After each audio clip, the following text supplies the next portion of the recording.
نماز تراویح کے تعلق سے جو مسائل آپ حضرات کی خدمت میں پیش کیے،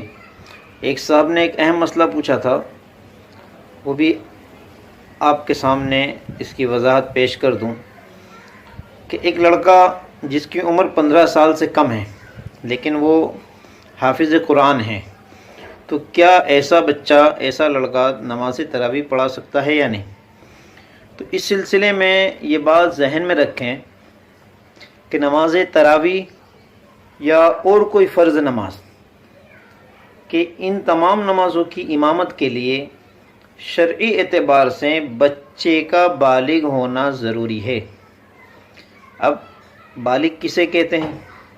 تو اس کو بھی ذرا سمجھ لیں کہ لڑکا جو بالغ ہوتا ہے حقیقی اعتبار سے بالغ لڑکا اسے کہتے ہیں کہ جس کو احتلام ہو جائے یا اس طرح کی کوئی علامت ظاہر ہو جائے، یعنی شہوت کے ساتھ منی کا خروج ہونا، تو یہ لڑکا حقیقی اعتبار سے بالغ ہے۔ اب اگر یہ چیز 15 سال سے پہلے ہو گئی ہے کہ 14 سال میں یہ ہو گیا، احتلام ہو گیا، شہوت کے ساتھ منی کا خروج ہو گیا،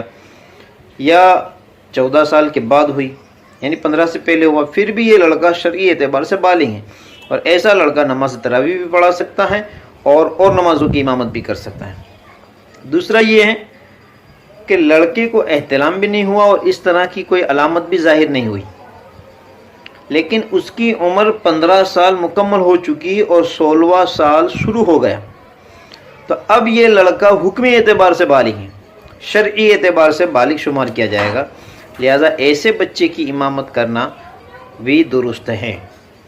تو تراویح کی نماز وہ لڑکا پڑھا سکتا ہے کہ جو حقیقی اعتبار سے بالغ ہو گیا ہے، یا پھر اس کی عمر 15 سال مکمل ہو کے 16واں برس شروع ہو چکا ہے، تو وہ بچہ تراویح کی نماز پڑھا سکتا ہے۔ اسی طرح ایک اہم مسئلہ ہے کہ جتنے لوگ گھر میں موجود ہیں اس میں ایک بچہ ایسا ہے کہ جو سب میں قرآن کریم اچھا جانتا ہے، پڑھنا جانتا ہے، مدرسے میں پڑھتا ہے یا مدرسے سے پڑھا ہوا ہے اور مخارج کے ساتھ قرآن کریم کو پڑھنا جانتا ہے، لیکن وہ بالغ نہیں ہے، تو کیا وہ بچہ امامت کر سکتا ہے؟ نہیں، ہرگز نہیں کر سکتا۔ یاد رکھیں کہ امامت کے لیے بالغ ہونا ضروری ہے، امامت کے لیے بالغ ہونا ضروری ہے۔ اگر بچہ بالغ ہے تبھی وہ امامت کر سکتا ہے، اس کے علاوہ وہ امام نہیں بن سکتا۔